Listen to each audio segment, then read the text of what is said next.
सन 2005 में बॉलीवुड अर्थात हिंदी सिनेमा का कॉर्पोरेटाइजेशन चालू हुआ।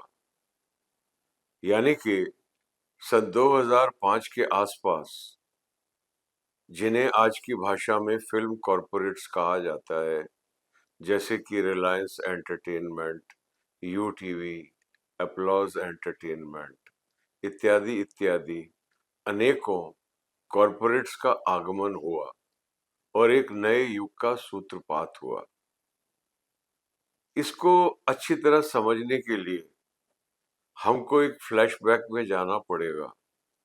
जब हिंदी सिनेमा की शुरुआत हुई 1931 में, तब जिस कंपनी ने पहली हिंदी फिल्म बनाई वो एक लिमिटेड कंपनी थी। बॉम्बे टॉकीज भी एक लिमिटेड कंपनी थी। न्यू थिएटर्स भी एक लिमिटेड कंपनी थी। कॉर्पोरेट का अर्थ होता है एक रजिस्टर्ड लिमिटेड कंपनी। तो देखा जाए तो बॉलीवुड की शुरुआत ही कॉर्पोरेट्स के साथ हुई थी। जितनी भी प्रमुख निर्माण कंपनियां हैं उस समय की, वो सारी की सारी कंपनीज रजिस्ट्रार ऑफ कंपनीज के साथ में रजिस्टर्ड थी। और ना सिर्फ वो रजिस्टर्ड कंपनियां थी, लिमिटेड कंपनियां थी, बल्कि उनके पास अपने मीन्स ऑफ प्रोडक्शन थे। उनके पास अपना स्टूडियो था, अपने कैमरे थे, अपने लाइट्स थी, अपने टेक्नीशियंस थे, अपने सब कुछ थे, साउंड थिएटर थे, लेबोरेटरीज थी। यहाँ तक कि जो बाद में स्टार्स बने अभिनेता, वो अभिनेता भी उनकी मंथली सैलरी पे होते थे। They control the entire means of production. और जब सेकेंड वर्ल्ड वॉर चालू हुई तो सेकेंड वर्ल्ड वॉर के दौरान मुंबई शहर में बहुत ब्लैक मनी जनरेट हुई, क्योंकि अंग्रेज सरकार ने बहुत सारी चीजों पे कंट्रोल लगा दिए थे। तो जब भी किसी अर्थव्यवस्था में कंट्रोल लगा दिए जाते हैं तो एक नंबर 2 की अर्थव्यवस्था चालू हो जाती है, जो द्वितीय विश्व युद्ध के भारत में पैदा हुई मुंबई नगरी, जो भारत की आर्थिक राजधानी है। वहां पर इतनी ब्लैक मनी जनरेट हुई सन 42 आते आते कि ये लोग जो ट्रेडर्स थे लेविंगटन रोड के आसपास, इतने सारे सिनेमा हॉल थे। जब ये वहां से गुजरते थे तो हर सिनेमा हॉल के बाहर में हाउसफुल का बोर्ड लगा रहता था, भीड़ लगी रहती थी, रौनक लगी रहती थी। ये खुद भी फिल्में देखते थे। तो इनको फिल्में देखकर ये लगा कि यार ये तो बहुत अच्छी बिजनेस है, हमारे पास इतना पैसा है, तो हम लोग फिल्म उद्योग में क्यों नहीं आ जाते, हम लोग फिल्में बनाना क्यों नहीं शुरू कर देते। तो आपस में बैठे तो फिर बातचीत हुई कि नहीं, फिल्म बनाने के लिए आपके पास में स्टूडियो होना जरूरी है, आपके पास में टेक्नीशियंस, आपके पास इक्विपमेंट, लेबोरेटरी, एक्टर्स, ये सारा का सारा इंफ्रास्ट्रक्चर होना जरूरी है। अब ये सोचने लगे कि इसका क्या तोड़ निकाला जाए, इसको, इस ऑब्स्टिकल को कैसे ओवरकम किया जाए। इनके पास सिर्फ पैसा था, इनके पास संसाधन नहीं थे, पर बेपनाह पैसा था।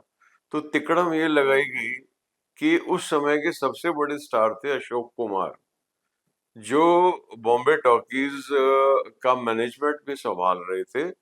तो उनको अप्रोच किया गया और उनसे रिक्वेस्ट किया गया कि दादा बनी अशोक कुमार सर, हम आपके साथ में फिल्म बनाना चाहते हैं, हमारे पास पैसा है पर हमारे पास संसाधन नहीं है, तो कृपया आप हमको फिल्म बनाने में मदद करें, हम आपको एज ए स्टार ये प्राइस देते हैं।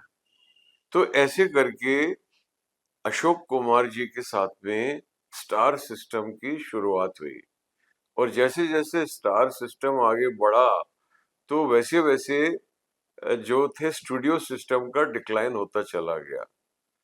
अशोक कुमार जी अपने साथ में राइटर भी लेके आए, डायरेक्टर भी लेके आए, टेक्नीशियन भी लेके आए और अपना नो हाउ भी लेके आए। तो इस तरीके से उन्होंने मदद करी नए निर्माताओं की फिल्म बनाने के अंदर। और 50s का दशक आते आते ये जितने भी नामी गिरामी स्टूडियो थे, ये सारे के सारे स्टूडियो समाप्त हो गए और पूरी की पूरी तरीके से जो फिल्म निर्माण का काम स्वावलंबी निर्माताओं के हाथ में आ गया। स्वावलंबी निर्माता का अर्थ होगा इंडिपेंडेंट प्रोड्यूसर। इंडिपेंडेंट प्रोड्यूसर को हम हिंदी में बोलेंगे स्वावलंबी निर्माता। तो 50s के दशक में पूरा का पूरा निर्माण कार्य स्वावलंबी निर्माताओं के हाथों में आ गया। हालांकि जो 5 सबसे दिग्गज प्रोड्यूसर डायरेक्टर थे उस समय के, राज कपूर, गुरुदत्त, बिमल रॉय, वी शांताराम और महबूब खान, ये पांचों के पांचों स्टूडियो ओनर्स थे और इनका एक अपना कॉरपोरेट सिस्टम था, अपना बैनर था। लेकिन अधिकांशतर जितने भी निर्माता थे वो सोल प्रोप्राइटर थे, इंडिपेंडेंट थे, अकेले थे और वो एक इंडिपेंडेंटली फिल्में बना रहे थे। वो स्टार्स को साइन करते थे, वो डायरेक्टर को साइन करते थे, टेक्निकल क्रू इकट्ठा करते थे, मीन्स ऑफ प्रोडक्शन को हायर करके लेके आते थे और फिल्मों का निर्माण करते थे। तो ये पूरा का पूरा काम सन 2005 तक सुचारू रूप से चलता रहा। इस दौरान में एक से एक बेहतरीन फिल्में बनी और फिल्मों की कॉस्ट ऑफ प्रोडक्शन और फिल्मों की कॉस्ट ऑफ प्रोडक्शन भी और स्टार प्राइसेस भी बहुत ज़्यादा इन्फ्लेट नहीं हुई, कंट्रोल में रही। और अगर हम इस मुद्दे पर बाद में आएंगे, स्टार प्राइस के मुद्दे पर, लेकिन फिल्म स्टार्स ने स्टारडम हासिल करने के बावजूद भी फिल्म निर्माताओं का ख्याल रखा और आपस में उन दोनों के बीच में बहुत अच्छी ट्यूनिंग रही। और बहुत सारी कहानियां हैं, जैसे शम्मी कपूर जी की कहानियां हैं कि जब वो जाते थे कश्मीर, उनकी हर पिक्चर की शूटिंग कश्मीर में होने लग गई। तो जब वो कश्मीर जाते थे तो एक बहुत सीनियर व्यक्ति ने मुझे बताया, तो वो उस टाइम पे बैग में 2 लाख रुपए लेके जाते थे और जब शूटिंग की शेड्यूल के 15-20 दिन हो जाते थे और जब वो देखते थे कि निर्माता का चेहरा उतर रहा है, तो उसको बुलाते थे कमरे में और उसको 1 लाख की गड्डी थमाते थे, बोलते थे कि तू चेहरे पे शिकन मत ला, पिक्चर बना, तू मुंबई जाके पैसे वापस कर देना। तो इस तरीके का एक जिसको बोले symbiotic relationship between the star and the producer रही बहुत लंबे समय तक और इसके बहुत अच्छे परिणाम भी आए। और अगर स्टार प्राइस लगाई जाए तो दिलीप कुमार साहब 50s के सबसे बड़े स्टार थे और उन्हें उस समय 1 लाख रुपए एक फिल्म का पारिश्रमिक मिलता था। तो उसको अगर हम आज के वैल्यू में कन्वर्ट करें तो वो तकरीबन 10 करोड़ के लगभग आएगा। तो Dilip Kumar is a standard, he is a standard of stardom. In acting also he is a standard. He is delivering a wonderful performance and as a star he is drawing the audience to the theaters. ऐसा कहा जाता है कि दिलीप कुमार की picture flop हो जाती है, लेकिन दिलीप कुमार कभी फ्लॉप नहीं होते थे, बेशक उनकी फिल्म फ्लॉप हो जाए।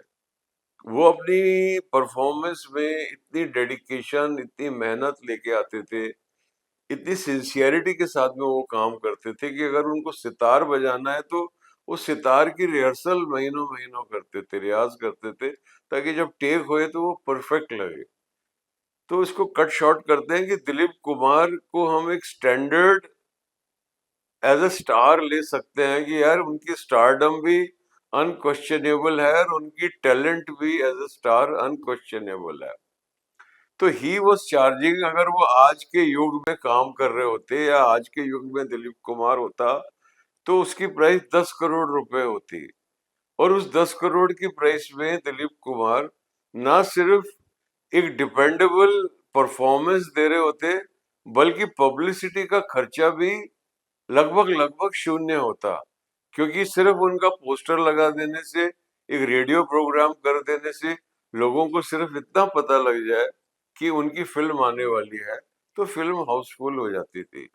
तो पब्लिसिटी का खर्चा 0 था।